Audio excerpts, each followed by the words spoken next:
why do you try anyway? Well, I called it the Rasputin of statistics with 77 cents on the dollar. You know, you can stab it, you can garrote it, but you can't kill it. The fact is, of course, the only way you get that number is by comparing the wages of all men and all women, and that's a meaningless comparison, and so on and so forth. So I took a little bit of pleasure in Sex Matters in quoting the New York Times, the Upshot column, which follows social trends, and they were very clear about the fact that the pay gap does not show up when young men and women are starting out in their careers. When they have the same training, same education, same skills, they're paid pretty much equally. There's a tiny gap, but it's negligible. But it does really show up as women get into their late 20s and into their 30s and they start having kids, because they cut back at work, cut back on their hours, and they take fewer promotions, and they do that. Now, that is something that we treat in our society as a problem, and as women are the losers. Women are getting, I quoted this professor at Wellesley, women are getting the short end of the stick.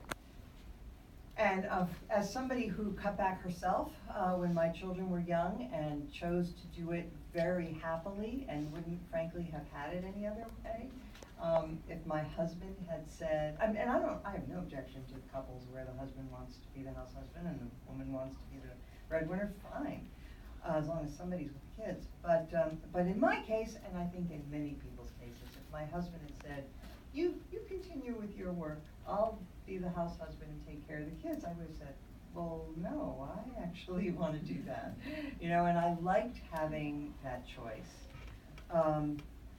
So the pay gap is not a real thing that needs to distress us.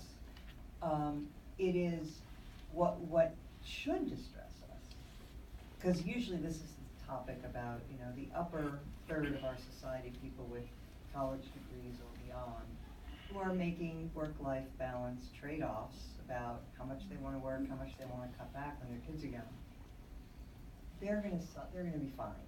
They're going to solve their problems. Their kids are going to be fine. They tend to get married, stay married, this cohort in our society.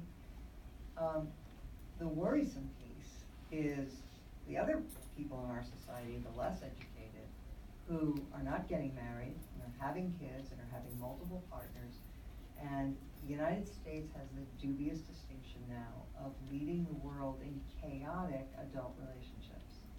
So you can look at comparisons with, say, Europe, and you can see that, you know, in some countries you'll get even lower, and Ryan probably knows this really by heart, but you know, you'll see even lower marriage rates than in some parts of the U.S. But in point of fact, though they don't marry, they do stay together. And it tends to be that the mother and father of that child are a family unit, even if they don't have a formal marriage. And in this country, that is not the case. There is a tremendous amount of breakup that happens. People are quicker to form relationships and quicker to end them. Unfortunately, they also are having children this whole time. So it's very common to have kids with two different fathers, same mother. And by the way, this is something that characterizes every ethnic group in America. This is not something, it used to be considered a problem for blacks, for inner city kids. No longer. This is now universal in America, and it is really difficult for those kids and for the parents, usually the mothers. And it is, I submit, and I think I provide a lot of evidence in the book, that this bifurcation of family formation is at the heart of a lot of the rising inequality that we're seeing in America.